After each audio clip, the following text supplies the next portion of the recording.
Have you ever made a purchase and then shortly after buying it kind of regretted that you bought it? Maybe had a little buyer's remorse, wish you hadn't bought that. Maybe you paid too much for it, or maybe you didn't like it as much as you thought you did, or something like that. Well, earlier this week, Silas and I were at the grocery store, and I had that exact thing happen. We were going through the aisles and buying different things that we needed at home, and I saw a cup that I really liked. And I thought, well, man, that'll be a cool cup. That'll look good in my office. So I went ahead and bought it. It was actually this cup right here. I thought it would be a nice cup. It was big. It looked like it would hold a large amount of drink. It was stylish. I thought it was cool. So we bought it and we checked out. And I got home and I was really excited. I showed Candy the cup. And I said, look at this cup I bought. I thought it was really neat. Maybe I'll get you one if you like it. And she said, I can't believe you bought a $17 cup. And I was kind of confused and I didn't really understand why she thought I bought a $17 cup. I said, that's not a $17 cup. It was maybe $5 or $6. And she said, no, that's a Tervis. Tervis didn't mean a whole lot to me. I didn't even know what she was talking about. I said, what do you mean a Tervis? She said, that's the name of the cup. It's a Tervis. It's very expensive. I said, I didn't buy a $17 cup. So we went back and forth a few times, and finally I got the receipt out. And sure enough, it was $16.99. She was right. See, when I saw that cup, I thought, wow, that looks good. That'll be nice to have. That's a nice cup. I want it. What I failed to do, what I didn't do, was consider the cost. I didn't consider how much it was going to cost me, what the asking price was. I just saw the cup and I wanted it, so I bought it. See, Christianity is kind of like that.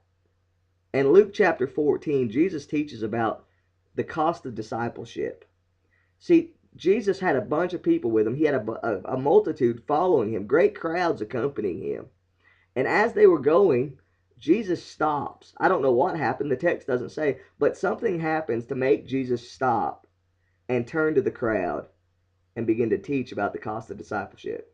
Look at what he says in Luke chapter 14, starting in verse 26. If anyone comes to me and does not hate his own father and mother, wife and children, and brother and sisters, yes, even his own life, he cannot be my disciple. Something happened in that crowd. Maybe they were saying, well, we'll follow Jesus everywhere. We'll never leave him. We're going to stay with Jesus no matter what happens. And Jesus stops him and says, listen, if you want to follow me, I've got to be first in your life. What Jesus was saying there was not you actually have to hate your family. He said everything in your life has to come second to being a disciple of mine.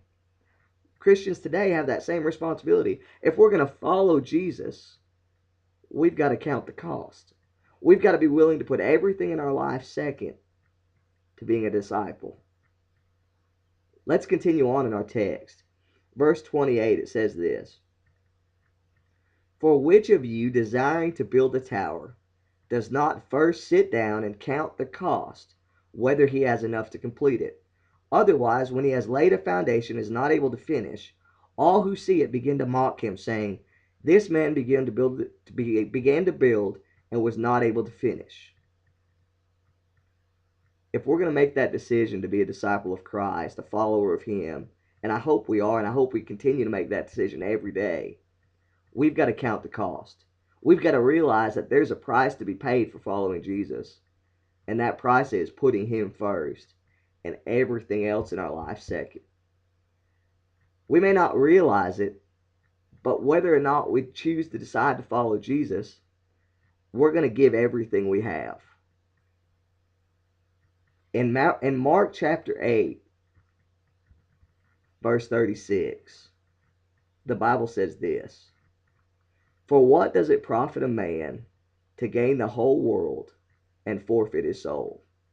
If we decide that we don't want to follow Jesus because the cost is too expensive by putting him first, and we decide to chase after the things of the world, the fleeting pleasures of the world, we can obtain those. We can gain the entire world, the money, the fame, the power. We can gain all those things.